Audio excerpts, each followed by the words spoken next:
welcome to Heart of Science. I'm really glad that you're here to speak to us today. That's my pleasure to be here. Well, I'll start by asking you, as an accomplished science communicator, what exactly is science communication? That's a good question. If I could work that one out, then that will be the pinnacle of my career. What exactly is science communication? Science communication is the idea that science does not stop once you have finished in the laboratory. If you go right back to the beginnings of formalised science, they were quite clear back when they set up places like the Royal Society that there was no point in doing science if you didn't tell people about it, because you compare sort of sort of 17th century science where we had alchemists ferreting away in their sort of garrets doing things but not really telling anybody about it. That's not science, that's just ferreting away in your garret. So it's really important to make use of science. It's not just important, it is part of science. You're not doing science if you don't communicate the things that you have found. But and this is the key to it, this is a really important thing. When I say you're not doing science, the community is not doing science. Not everybody should communicate science. Only the people who are good at communicating science should communicate science, because it's a particular skill set. So would you say there's a lack of competent and experienced enough communicators in the industry? I think there are. That's a good question. I'm not sure there's actually a lack of them. There probably is a lack of them. What there is there's a lack of scientists willing to engage professional science communicators. Now, some people are guilty of this, and some people are not so guilty of this. But by scientists, that could be people in industry, it could be people in the academy. But basically, we need to communicate science to people, because without communication, it's pointless. And it should be done by people that are good at it, not by just anybody that feels they need to do it. In the same way that, if you go into industry, if you need a communication strategy, you get an expert in to do it. And we should be doing the same with science. So I guess that's, at the moment, if you're going to ask me where we are failing in science communication, then the answer is we're failing to really understand that science communication is a skill in and of itself. So would you say science communication is a means of science education or science entertainment? Both. It's a simple answer to that question. Science communication. Why do we communicate science? Why? We communicate science for several reasons. We communicate science because we need to publicise the results of a scientific study. I mean, if you think about a scientific paper, that is a piece of science communication. But the audience for that science communication is other scientists. Fine, that's part of science communication. But you need to communicate science to a wider audience because, well, there's a few important reasons. One of the crucial things is that we live in a technological society, a world surrounded and infused by science. And to be part of that society in a democratic way, to make your choices that you are asked to make as part of our democracy, you need to have at least some understanding of the science and the technology that's around you. Sure, you don't need to know how a toaster works, but if you do know how a toaster works, then you know, for example, that it uses electricity, and therefore, using the toaster is burning up electricity and all the consequences that might have. I mean, that's maybe not the best example. So you think it is important that we educate the adult public, if they go on to be successful lawyers or mechanics or managers with, a nice house and a steady income, and no real particular interest in science. Yes, it's still important. Really important. I mean, lawyers and policymakers and people that are involved in, ruling our country and our society. I mean, if they have no concept of science or even the scientific principle, then how are they supposed to make, sort of evidence-based decisions, as opposed to just decisions based on pure, kind of emotion, which is fine and has a part, but where there is evidence, we need to use the evidence in a scientific way.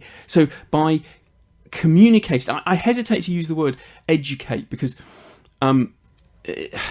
I guess that's what I'm doing, but I rather prefer to use the word just enthuse people with science, because education has its own connotations, which a lot of people would be resistant to because they feel they don't need to be educated anymore. So does your work on TV count as science communication? Completely, yes. That's still most of my telly work is on the One Show. The One Show is. Oh, what can I tell you about the One Show? The One Show, so, I mean, it goes out at 7, so primetime audience on BBC One gets 4 to 5 million viewers.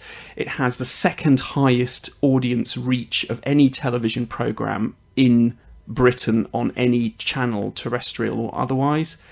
It's the news is only greater than it. And it's the largest commission the BBC has ever made over the course of its history. So it has a huge audience, and most of that audience haven't got a clue that they're interested in science. Because I'm glad you kind of pointed out the time it's on. Some may look at your work on the One Show as relatively easier, but what I wanted to ask was, is it a challenge to target the scientific concepts you communicate to the right level of knowledge on a family show that's on at 7 p.m? Yes, such a broad target it is. audience? I mean, that's we go out of our way to do that.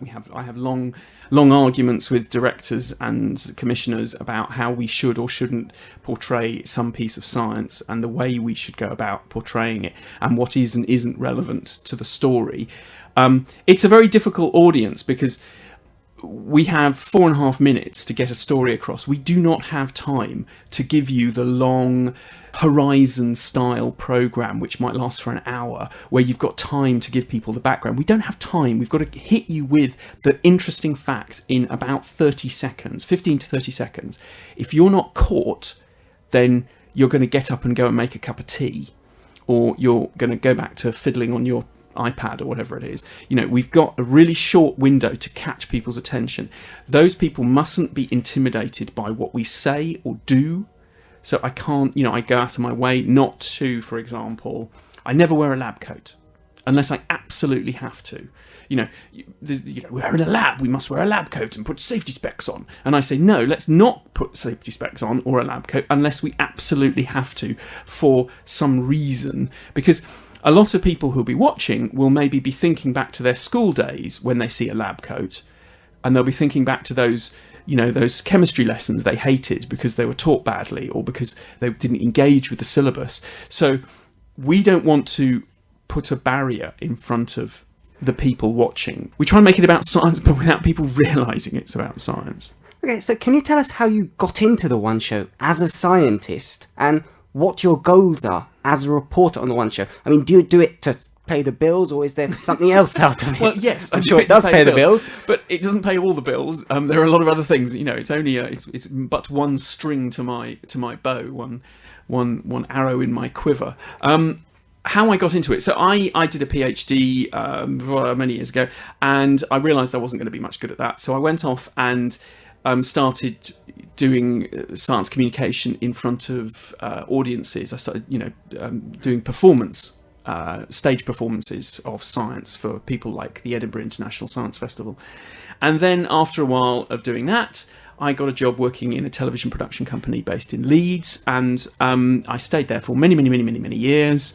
I ended up on the board of directors running and managing the company and commissioning and, kind of being an executive for the company.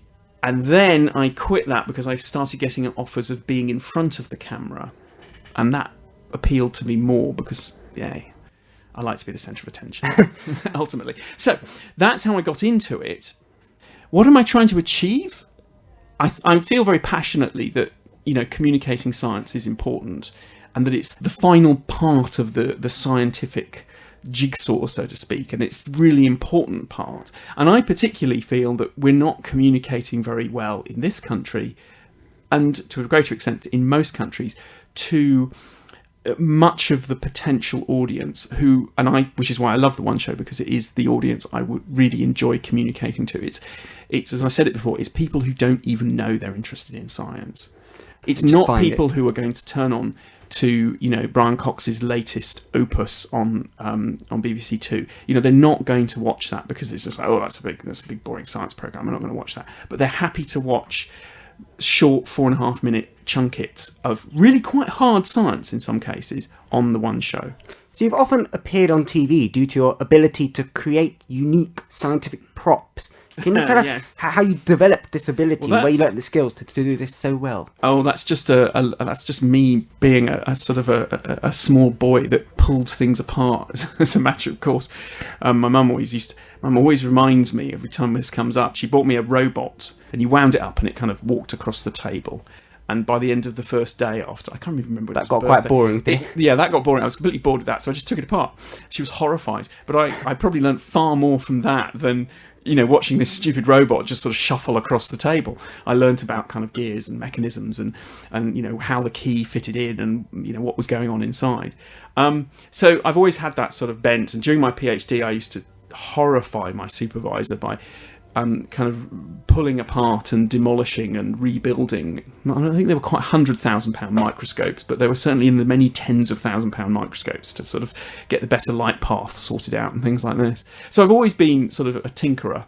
And then when I started working in television, part of the job was making props for the programme that we were making, which was a thing with a chap called Adam Hart Davis called Local Heroes, and we made many series of that. It was very successful.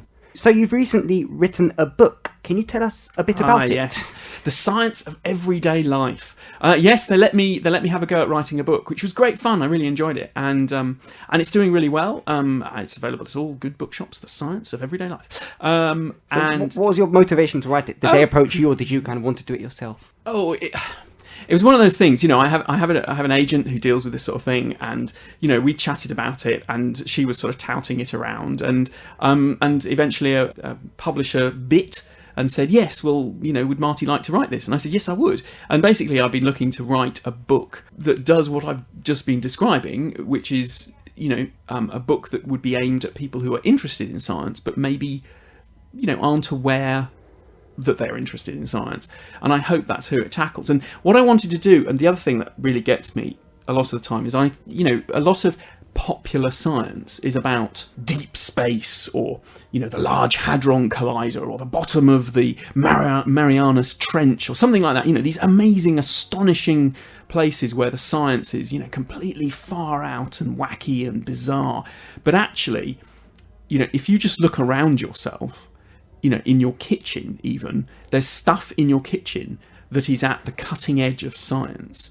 We don't even really understand some of it, the stuff that's going on. And there's stuff, in your watch that is truly wonderful, like quartz crystals, how they actually work. The science behind it is really fascinating, and people just bypass it because of its everyday nature. So did you enjoy writing this book, and how difficult was it getting all the material together and simplifying all the science for the average reader? I did enjoy writing it, eventually. So what was the problem at the beginning, and why did it develop into something you enjoyed? I'm sure we've all been there, and I'm sure any student listening will know exactly how it is. You've got some great big project to sort out, to write, some huge essay essentially, and you manage to find everything in the house that you could possibly do to avoid getting on with it. And it's about, you have to create that space that allows you to engage with it, and also then to learn what your routine is and how you're going to write. I discovered, I write best between about 1 and 5 in the afternoon, actually, and I'm a bit rubbish in the mornings. So I tended to... I'm sure there's many students that share the same. Well, I get up really early. I'm normally up at 6:30, but that's what having kids does for you. But I still kind of just sort of potter around a bit and maybe go for a brisk walk or something, get a bit of exercise, and then sort of do a bit of reading. But actually, when it comes to the writing, that normally comes in the afternoons. And once you've found that, you get your routine going. So it's a whole nother work sort of system to establish for yourself. I mean, I've done lots of writing in the past, but never anything on this scale. Book of your own. So you mentioned you've got a PhD. Could you tell us exactly what your research involved during your PhD? Can I even remember the title? What was it called? It was Plant Microtubules, Their Associated Proteins, and the Cell Cycle. There you go. So I'm sure everyone knows what that is. My son said, what's this big fat book on the bottom of the shelf down here, Daddy? I said, that's Daddy's thesis. What's that then? don't bother looking. It's a load of junk. Yeah, I did a PhD in at a place called the John Innes Institute, which is in Norwich, which is one of the premier plant science research institutes in Europe. Really, it's an amazing place if you're interested in plant science, which I am. Plant science was what my degree was in, and also what my PhD clearly. So I spent 3.5 years staring down a microscope in a darkened room. And breaking them. And pulling them apart. I was trying to get a better light path through. So what I was studying was the plant cytoskeleton. So the cytoskeleton is an internal protein framework made up of things like microtubules and actin that creates a structure inside cells that allows the cells to do a number of things to do with transport and kind of positional information and stuff like that. So I was looking at that, but also cell cycle stuff. So I was looking at how that changed and developed and things that were going on in the cell cycle. So it was cell biology with a lot of microscopy thrown in for good measure. So lots of pretty pictures, and at the end of it, my thesis is very pretty. There's lots of lovely colour pictures with sort of 3D pictures in it and all this sort of stuff. But and the content's okay. I mean, it was fine. I didn't make any huge groundbreaking discoveries, but I didn't want to go on with being a lab scientist, a laboratory scientist, because I realised that was never going to be the thing that I was interested in. I'm too fickle. But you did make a contribution to science. I did make... Well, okay, here's the thing. We talk about science. Well, what is science? Science is the whole process from initial idea through to communication. Because, the bit that you do in the lab, with the test tubes, that bit is the laboratory science. That's the kind of the graft of science. But there's a bit before, there's the initial concept, and then there's the bit afterwards, the communication. And all of that is science. So I still consider myself very much a scientist because I'm part of that process. But your part of the process is not necessarily writing lab papers. No, I'm communicating the science, and the audience I'm communicating to is the general public. I'll finish off by asking you whether you enjoyed your PhD at the end, and whether you found it useful in your career as a science communicator. I enjoyed it. I certainly enjoyed the lab stuff. I found the focusing on minutiae and the sort of the knowing more and more about less and less, as they say, to be frustrating because I'm too interested in other areas. I couldn't bring myself to focus for more than a few years on such a small field. That I found frustrating. The actual lab work I missed. I do sometimes think it'd be nice to be back in the lab doing some experiments, but I can't see that ever happening. I'll just mess around in my workshop. Has it been useful? Yes. I can put the words doctor in front of my name, which... What does that help? I remember once booking a bed and breakfast. That was very useful. I got a better room. So get a PhD if you want to go to a bed and breakfast. Dr. Jopson, she said, over the phone. And I was like, we'll put you in the best room. I was like, fine, whatever. I'm not a medical doctor. It's not going to help you. But it gives me a legitimacy, an air of authority. But actually, most of the stuff I do now, I don't put Dr. Jopson in front of, I don't use that. I'm just Marty Jopson. Most people who watch me probably aren't aware that I have a PhD. They probably don't care. They're just interested in what I'm talking about. To them, it's not important. So, has it helped? A bit. It certainly has given me an insight into science, and that's pretty important. Well, it's been an absolute pleasure having you here. Thank you so much for joining me today. My pleasure.